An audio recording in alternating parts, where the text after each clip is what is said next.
Now to Commitment 2020. This morning, we're hearing from Republican candidates for the U.S. Senate about structural racism in the U.S.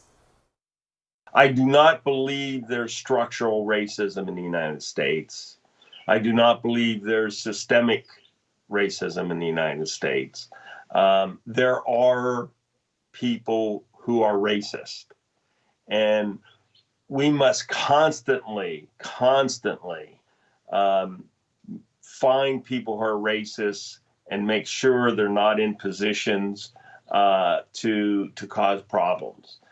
We need to muster the courage to come together and have an open, honest discussion about these racial issues. I think we need to bring to the table all parties involved, including in that, there are many African American leaders who view this issue much differently than BLM and others on the left. And we should bring those folks to the table too. First of all, I think that there are people out there that want to use that as an excuse to divide people.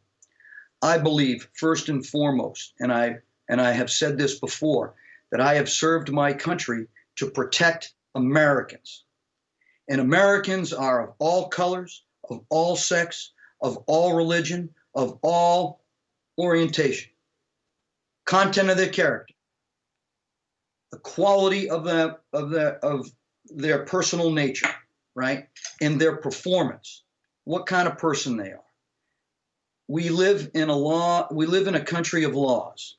We live in a country that requires law and order. And that's what we need to ensure people understand. People are using racism, people are using these other things to make a problem where, in my opinion, one does not exist. And we need leaders to bring unity and inspire people